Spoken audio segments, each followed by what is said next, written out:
ठाण्यात शिवसेनेच्या वतीने रिक्षा आणि टॅक्सी चालकांसाठी मोफत मराठी शिकवणी शिबिर आयोजित करण्यात आलं आहे। एकता रिक्षा टॅक्सी चालक मालक सेनेच्या माध्यमातून हा उपक्रम राबवला जात आहे। महाराष्ट्रात व्यवसाय करणाऱ्यांना मराठी भाषा अवगत असावी या शासनाच्या भूमिकेला पाठिंबा देत हा उपक्रम सुरू करण्यात आला आहे। 7 दिवसांच्या या शिबिरामध्ये चालकांना दैनंदिन व्यवहारातील मराठी शब्द, संवाद कौशल्य आणि मूलभूत भाषा ज्ञान शिकवलं जाणार आहे। प्रवाशांशी सुलभ संवाद साधता यावा आणि स्थानिक भाषेचा आदर राखला जावा हा यामागचा उद्देश आहे। या उपक्रमाला शिवसेनेचे पदाधिकारी आणि स्थानिक प्रतिनिधींचा मोठा प्रतिसाद मिळाला आहे। आयोजकांनी जास्तीत जास्त चालकांनी या संधीचा लाभ घ्यावा असं आवाहन केलं आहे। मराठी भाषा प्रसारासाठी हा महत्त्वपूर्ण उपक्रम मानला जात आहे। 1 मे पासून मराठी भाषा रिक्षा आणि टॅक्सी चालकांसाठी अनिवार्य करण्याची घोषणा परिवहन मंत्री आदरणीय प्रताप सरनाईक साहेबांनी केलेली आहे। आणि त्याच्यानंतर काही लोकांनी राज्यामध्ये वातावरण खराब करण्याचा प्रयत्न केला आहे, परंतु माहिती घेतली असता जे माहोल खराब करण्याचं काम करत आहेत त्यांच्याकडे ना लायसन आहेत, ना बॅच आहेत, ना त्यांचं काय स्वतःचं काहीच नाही आहे आणि त्यांचं कार्यक्षेत्रच रिक्षा आणि टॅक्सी नाही आहे, असे लोक वातावरण खराब करण्याचं काम करत आहेत। परंतु आता आपण बघितलं असेल कित्येक उत्तर भारतीय आणि दुसरे परप्रांतीय ज्यांना मराठी भाषा येत नाही त्यांना शिकण्याची आवड आहे आणि परिवहन मंत्र्यांनीसुद्धा आता त्यांना सवलत त्यांनी मागितलेली आहे, ती सवलत देण्याचं मीटिंग आता चालू आहे आणि मला खात्री आहे की काही महिन्यांची सवलत उत्तर भारतीयांना मिळेल।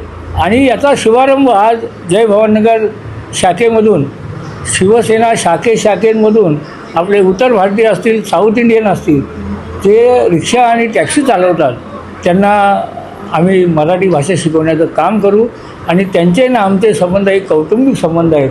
म्हणूनच उत्तर भारतीय लोक भरभरून शिवसेनेला आणि एकनाथ शिंदे साहेबांना भरभरून मतदान करतात आणि त्यांचं प्रेम नेहमी शिवसेनेबरोबर राहिलेलं आहे। तुम्ही पाहिलं असेल संपूर्ण महाराष्ट्रामध्ये एक वेगळा जातीवाद, प्रांतवाद करण्याचा काही मंडळी प्रयत्न करत आहेत।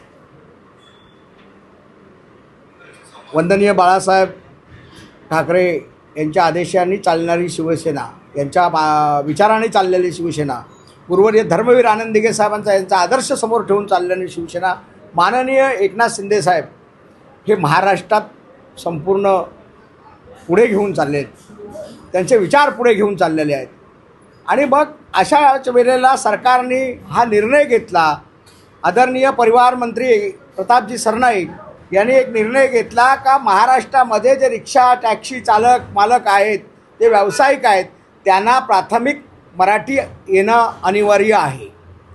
कारण का तर व्यावहारिक ज्ञान हा फार महत्त्वाचा असतो आणि ज्या वेळेला त्या रिक्षामध्ये एखादा प्रवासी मराठी बसला, त्याचं हिंदी येत नसेल, तो मराठी बोलला तर त्या रिक्षा चालकाला कळलं पाहिजे का मला मराठी याला कुठे जायचं आहे।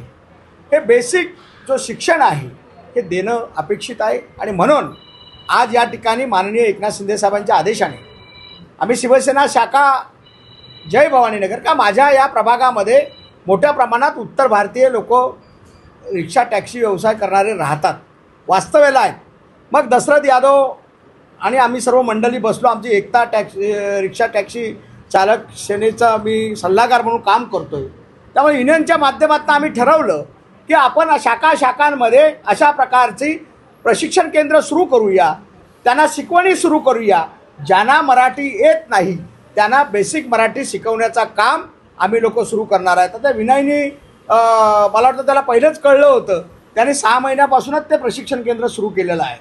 आणि मग आम्ही या आमच्या प्रभागामध्ये हे सुरू करण्याचा मानस आम्ही केला आणि आज त्यासाठी मी शिवसेनेचे सचिव राम रेपाले साहेबांना दुपारीच सांगितलं का बाबा या ठिकाणी आपण अशा प्रकारची संकल्पना करतोय आणि ज्या वेळेला चांगला विचार घेऊन आम्ही पुढे चालत असतो, त्यामुळे आम्ही एकमेकाच्या हातात हात घालून काम करत असतो। शिंदे साहेबांनी आम्हाला हेच शिकवलेलं आहे आणि त्यामुळे आमच्या या शाखेतनं आम्ही सुरुवात केलेली आहे।